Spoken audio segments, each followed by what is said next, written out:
Hey guys, welcome to Code Decode. In this video, we are going to cover some very frequently asked microservice interview questions for 3+ years experience. This topic is going to cover some core questions, which will be a must know questions for you for 3+ years experience. And at the end, we are going to cover good to have questions also. If you know the answers, well and good, that increases the chance and probability of you getting selected. If not, then also fine. But the core questions are something that you must know. So let's get started with the very basic core questions for microservices, and we will end up with good to have scenarios questions for 3+ years experience. So the very first thing, whenever you migrate from your monolith to microservice application, the first thing they would ask you for sure is what challenges you faced while migrating or implementing a microservice architecture in your application. The first thing that you might have faced is the network complexity and latency issue. For example, think of an e-commerce website like Amazon. In monolith, what you would have done, you have signed in or logged in, you add to your cart, you place an order, you make the payment, everything in one single application. That is a monolith application. No distributed transaction needed, no latency issue because one of the microservices is down. But when you migrate it to microservice, the cart service needs to talk to inventory service to know whether the amount that is added to the cart is actually available in the inventory, the product service to get the product information, the user service for login and payments and checkouts, and everything over the network. And why network? Because microservices do interact on some HTTP protocol or with Kafkas and also all of these needs network to connect with. And each network calls adds to the latency and potential failure points. What if one of the application is down or one of the application like order service is very slow? Both of them will give you the complexities of network issues and latency issues. That is, your user might have to wait for a long time. So these two issues are very common when you migrate from one monolith to microservice application. The second issue is distributed transaction management. Now, suppose you have to, once you get an order, you have to update the inventory, you have to create the order record in the database, you have to ask for the payment. In monolith, since everything happens in one monolith big application, there is only one database transaction and hence rollback is very easy. But when it comes to microservice, it does not go just for one single application transaction. It goes beyond that, that is distributed transaction. And hence, to maintain the consistency with the different database tables and different microservices, it's very difficult to maintain, and you just cannot just roll back. You have to have some compensating events that we will see in Saga in few minutes. The third issue is the service discovery and communication issue. For example, you deployed order service at one virtual machine, payment services another virtual machine. Now, what if the virtual machine comes down or its IP changes? Then if you have hard coded, you have to go and find and update the new IP address. But nowadays, this is not a problem. You can say that we have used K8 or the Kubernetes to internally do this dynamic shifting whenever pod go up and down. So this third point does not sound good if you're using K8 or the Kubernetes in your application. The fourth issue is the monitoring and debugging. Initially, it was very easy because with the monolith, a single application, a single transaction, debugging is very easy. But when it comes to microservice architecture with multiple different microservices, the single request travels, suppose 8 different microservices. Then what will happen? How will you know which particular application is down or where this particular request failed? And why the user who is trying to place an order is not able to place an order properly? Does the inventory failed? Does the payment failed? Or does the order service failed? So you need proper tracing with one common trace ID and different span IDs for each microservice that we have already seen in micrometer tracing in the previous video. If you want to know more about it, I'll give you the link for micrometer tracing also. The fifth very important issue that we might have faced with microservice migration is operational complexity. That is, now where you deployed everything as one single application in one single pod or virtual machine, now you have to deploy 20 different services, each with its own pipeline, each with its own monitoring, each with its own scaling up and down vertical or horizontal scaling policies, and the maintenance. So initially you have to handle one application, do everything for that monitoring, scaling for one. Now you have to do it for 20 different applications, and that too with 20 different scaling policies. So operational cost and complexity obviously has been increased with microservice. So I would say if you have a very simple application, like just a simple utility or a calculator, that's it. Don't nothing much, nothing too hi-fi and too complex. Just don't go with microservice architecture. Have fun with monolith one. Hey guys, recently we have launched a course covering an end-to-end full-stack application using Angular as front-end and microservices and Spring Boot as the back-end. Also, we have used Cloud to deploy this application, and we have used CI/CD, that is Jenkins and Argo CD, for continuous integration and continuous deployment. The technologies that we have used is REST, RESTful web services, Spring Boot and microservices for backend, Angular for front-end. GitHub we have used for version control system. Also, to make the code unit testable, we have used JUnits. We have used Sonar for code quality checks. Also, for containerization, we have used Docker and Kubernetes. And to deploy this whole application, we have used AWS and multiple services from AWS. Also, we have used SQL as well as NoSQL, that is MongoDB and SQL. On AWS, since for the SQL we have RDS, we have used those services, and Jenkins and Argo CD for CI/CD pipeline. Also, this is an architecture of the application that we have created where the front end is Angular and the back end is microservices. We have used ALB load balancers, Ingress for routing and load balancing. And we have used SQL and MongoDB for SQL and NoSQL DB management with Eureka Server and all those microservices counterparts. Now, this is the CI/CD pipeline. This is the CI/CD flowchart for the application that we have created on local. So this is something, a flow when you create an application in local, push it to GitHub, create a Jenkins pipeline, and do the CI/CD using Jenkins and Argo CD.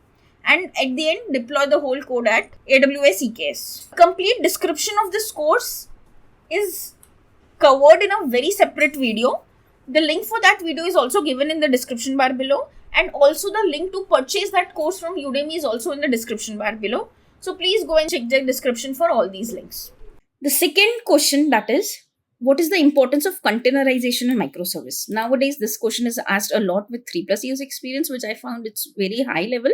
But nowadays, containerization is something which is very important. So containerization is like having a standard shipping container for the global trade. It solves the fundamental problem of it works on my machine. Why doesn't it work on your machine? Too much of theory. Take it as an example.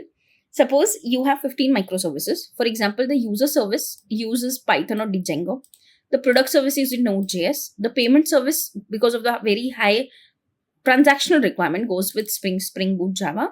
And the inventory service go with the Golang language.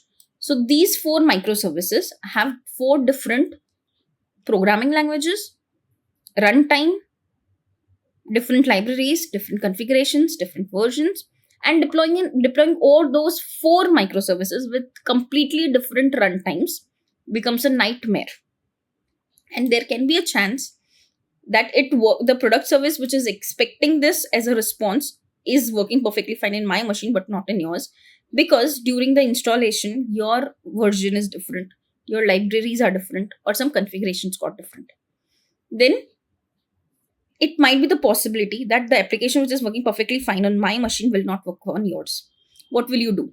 In such case, you should wrap everything in a container. Think of this as a big room where you fill everything that you need for 10-15 days, and you don't have to go out anywhere. Just live there, have everything there. So it's like bundling everything that you need, all the runtimes, all the dependencies, all the configurations in one single container or a big room where it runs on its own, be it dev, be it staging, be it UAT, or be it production. You just have to take that room or container wherever you want to go, and you have everything what you need into it.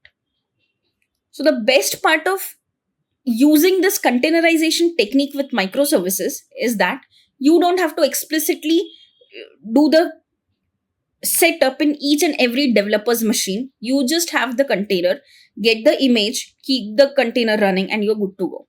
What is the second best part of this is that you have resource isolation. For example, there is a Black Friday sale going on.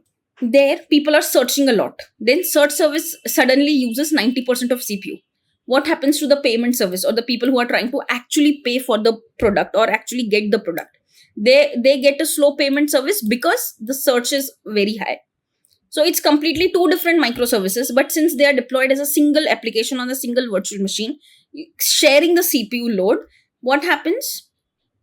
The service, which is actually a important part of the bottleneck of your application, slows down because of a sudden increase in the request to search service. So container provides isolation to this. Each service gets its own allocated resource only, and it cannot affect the another microservice. So if you use microservice with proper containerization, 20% is allocated to search service, 20% allocated to payment service. Even though it increases to 90%, though the search service will actually slow down, but the payment service will have its own happy 20% of CPU, and payment service will not become a bottleneck for your application. Now, the third important thing that you get with containerization is scalability. For example, there is a Black Friday sale again. Your product service might need 10 instances, or your search service might need 10 instances, but the user service needs only 2 instances of user microservice. Why? Because user logs in only once. But user might search for 10 different products during the flash sale. Then scaling for the product service to 10 instance and user service to only 2 instances or pods becomes independently very easy, because you can, because of containerization, scale independently. You can deploy quickly and move services between multiple servers. The sixth very important thing is development velocity. For example, I'm a new developer which is getting into the team right now. If I have to locally set up all Django, Node.js, Java, Golang into my system, it will be very slow system start. Just for the quick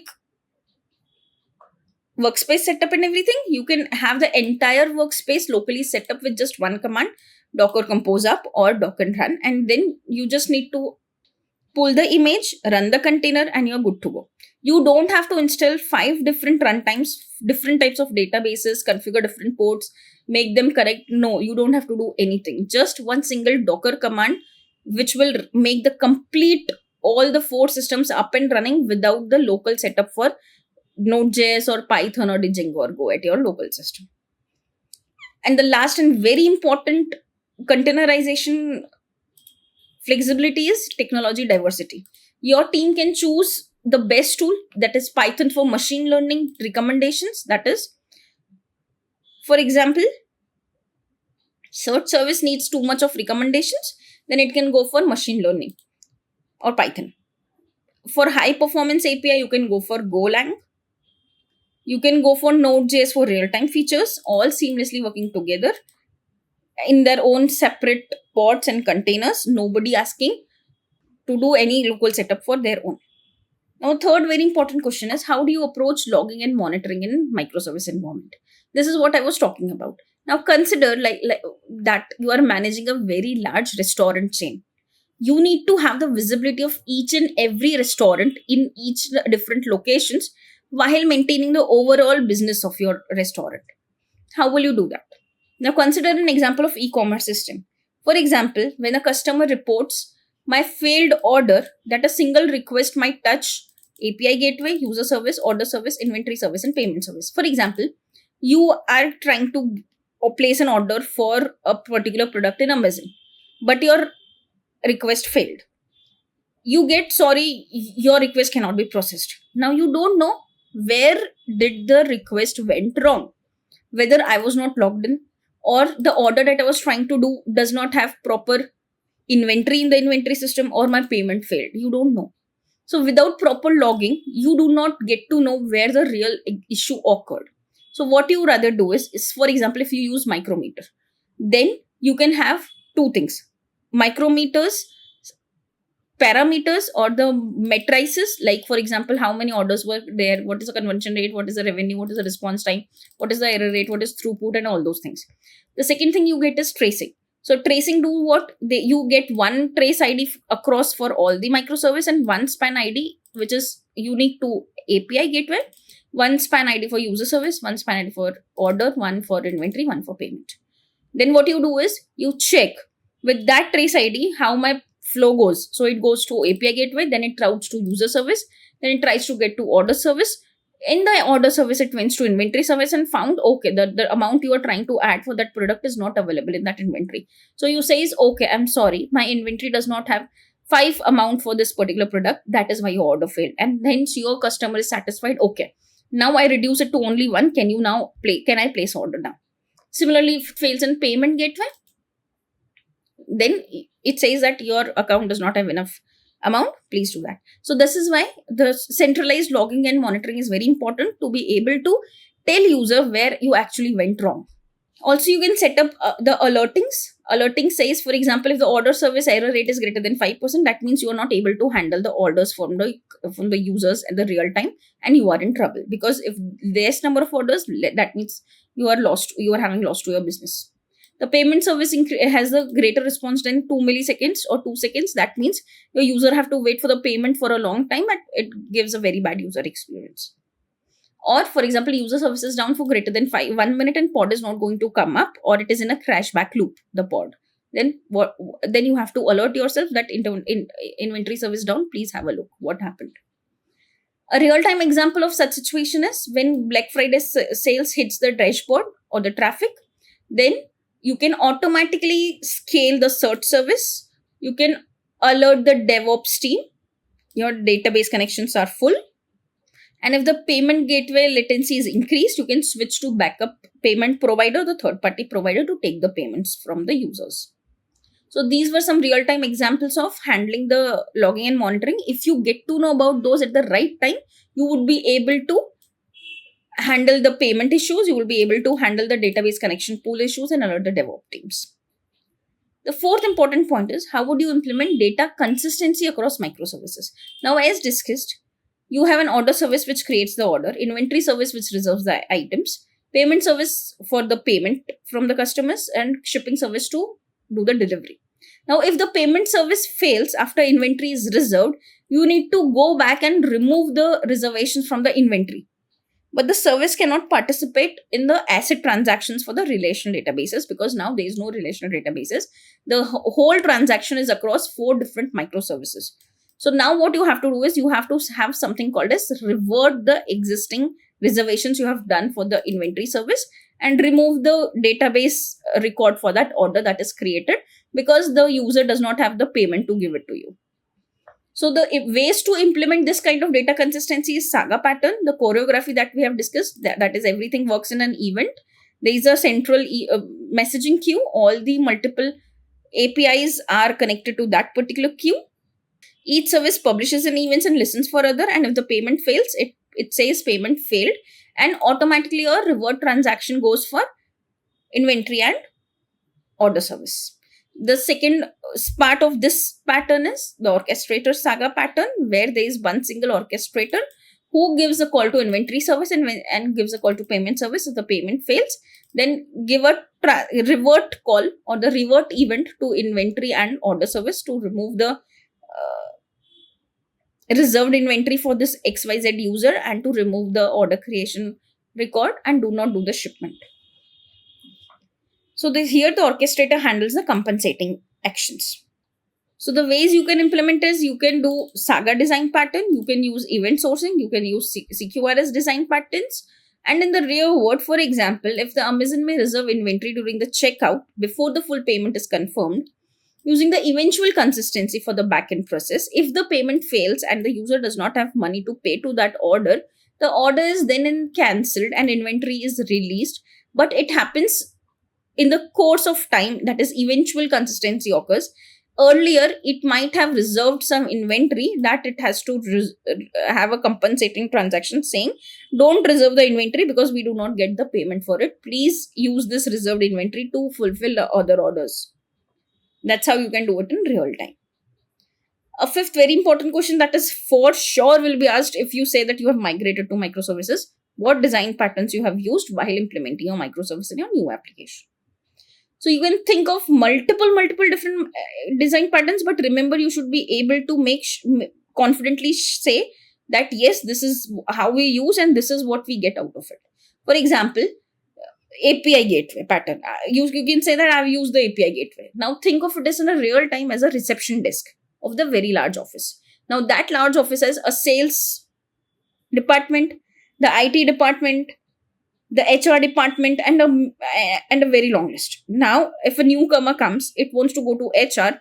The reception desk becomes the API gateway. It then routes the newcomer to the HR department. So instead of employee directly entering into the office, roaming around where to go, there is one single entry point called as reception desk. You go there, you find your route, and then you are automatically routed to the best place. Before that, it also do some kind of security check to you that whether you are really valid, you have an appointment letter or not. Will check everything and anything that is to be done, that is can be done in the security checks, and everything can be done in the API gateway level.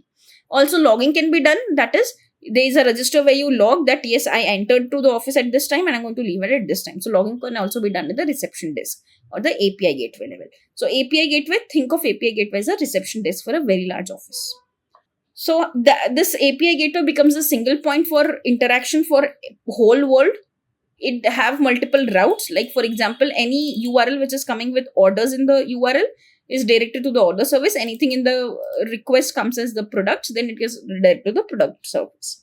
All the authentication, rate limiting, transformations, anything and everything can be done at the API gateway level itself. You don't have to go inside and then check whether you are the genuine person or not, or you can ham it inside. The second design pattern so this API gateway pattern is 90% of people in the enterprise level works, because you don't want your front end to always know where to go. You just say that in the URL, just paste the service that you need, and I am going to redirect you to the perfect pod at the dynamic IP. You don't have to remember the IP address every time my pod changes. So that's why API gateway is 90% time always used. The second pattern is a circuit breaker pattern. Now think in a real time this as a electrical circuit board in your house. When it overloads, it trips so that your devices are not damaged. So to prevent the multiple damages to your system, you have a circuit breaker pattern. For example, if your payment service is down, now instead of making your user wait for 10-15 minutes and then says 500 internal server error, what you rather do is the circuit opens 5 consecutive failures. It returns the payment temporarily unavailable. Periodically test if the payment service is up. If it is up, it closes and says, please retry your payment, or else it says, please try again after some time. We have some issue in our payment service. The third very important pattern that you might have used is the bulkhead pattern. That is, think of this as a compartment of a big ship. If flood comes and one of the compartment of the ship is down or flooded, other remains the safe. So this is how you can separate multiple thread pools for different operations. For example, when there is a lot of flash sale coming on, you can have 10 threads for product source, only 2 threads for user service. So if the product search overloads, payment service still is working up and fine, and your orders who are trying to actually genuinely place order doing the payment is not affected just for the sake of some useless product search on your website. Saga design pattern we have already covered. This is already covered as the orchestrator and choreography in the previous videos also. I'm not going to cover it. But Saga is also one of the way you can implement the design patterns for the distributed transaction. The fifth one is event sourcing, where you store the events rather than the object or the current state. The CQRS design pattern, this is also covered in the previous videos. That is, you separate your read and write operations, which is why you are able to handle a lot of read requests coming to your system and very less of the write requests. That is, you have a read heavy system. The very important pattern that you might use for gradually migrating from monolith to microservice is the strangler fig pattern.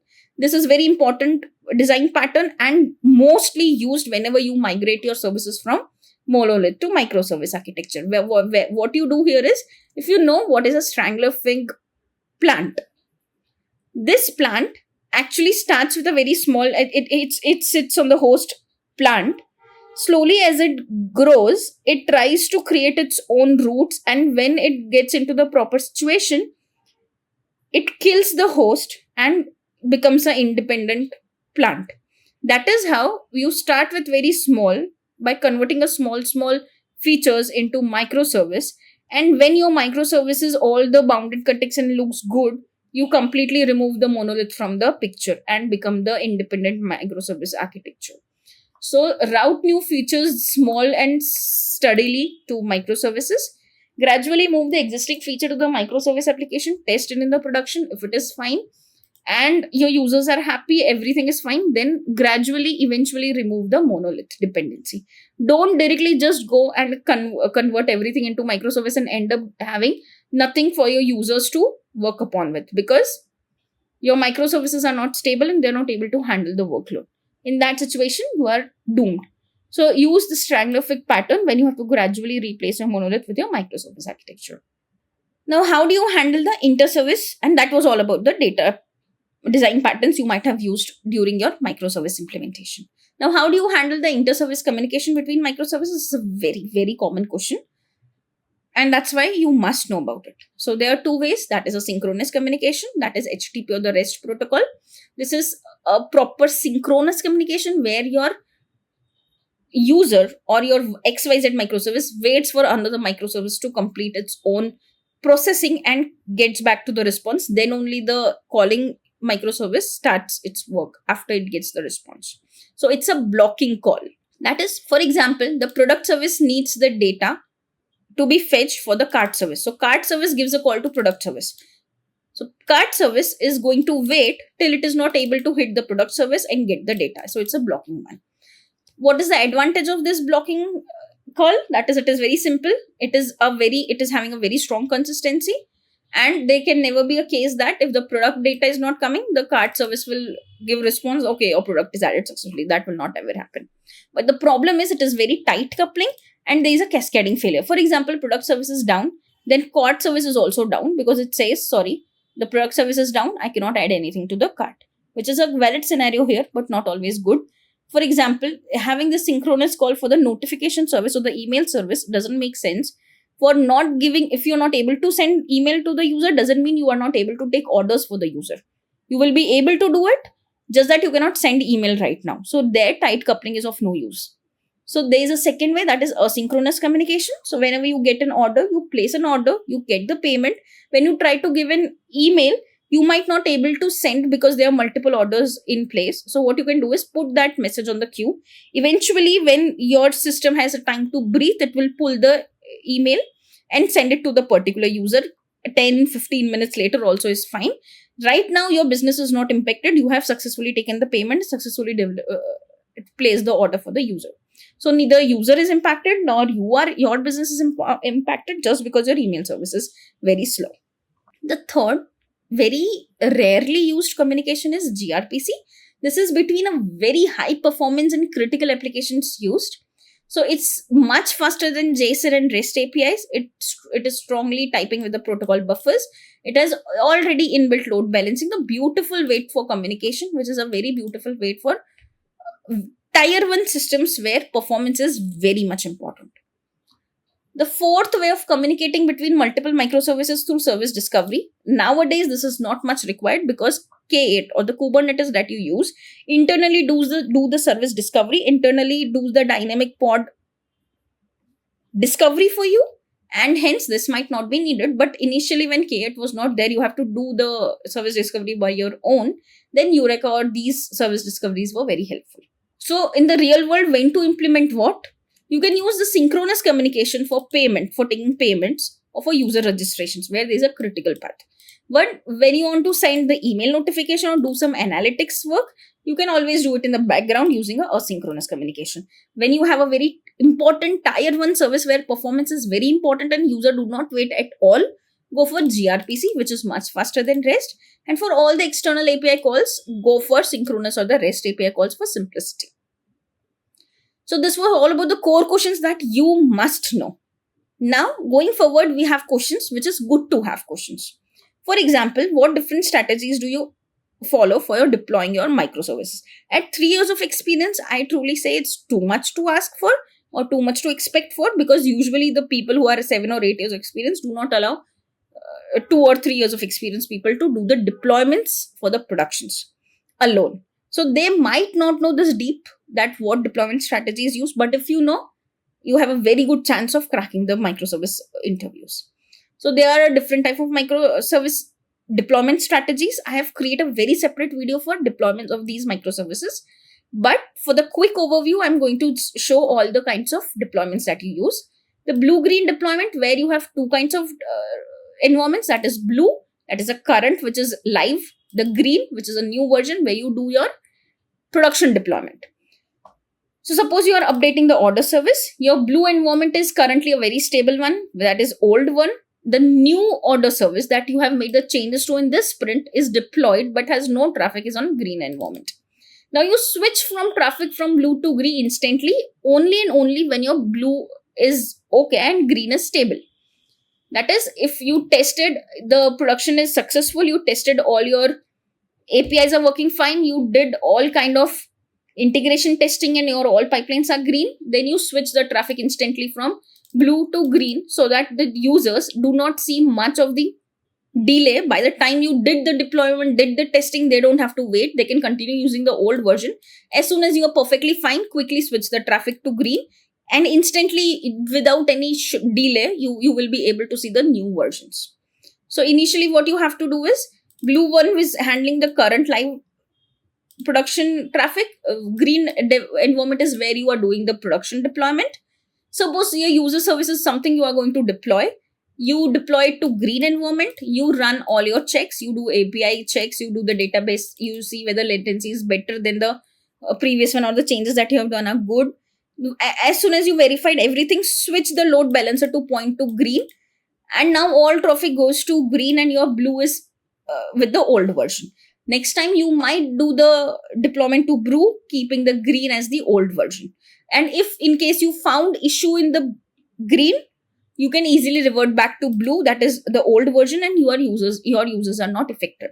So there is an instant rollback because of blue-green environments. There is a zero downtime because all your production deployment testing is done in the background on the green environment, that is a different similar environment. And as soon as you have everything done and it is stable, you quickly switch the load balancer to move 100% traffic from blue to green, and hence there is zero downtime. But the problem is double infrastructure cost. Why double? Because blue and green are the complete similar environments and infrastructures, exactly similar environments, and hence your cost doubles up. There is a database migration challenge also, because you might have the same databases for both, and if that is the case, you will be in trouble because there might be a change in some database tables or formats in the green environment. Then you have to have some downtime. So if this is the case, maintaining two databases, again a costly stuff. You have to plan it beforehand for this. The second is a canary, that is a small gradual rollout to the small percentage testing, like a canary in a coal mine. For example, the search service for giving a new product recommendations to your users. For example, for the first week, you give 5% users the new recommendations. If metrics looks good and your sales increases by giving the good recommendations to users, you give it to 20%, then 50% and 100% rollout. But if your sales decreases and your new recommendations does not work at all, no user are clicking on your recommendations, then you do not do any changes and you even revert this particular rollout to the old one. Now I'll give you a real-time example of this. Suppose existing deployment is having 100% traffic for version V1. You deploy the new recommendations with V2, and if you have suppose 5 pods for user service, then only on one pod you give the new recommendations and monitor and log those particular pods.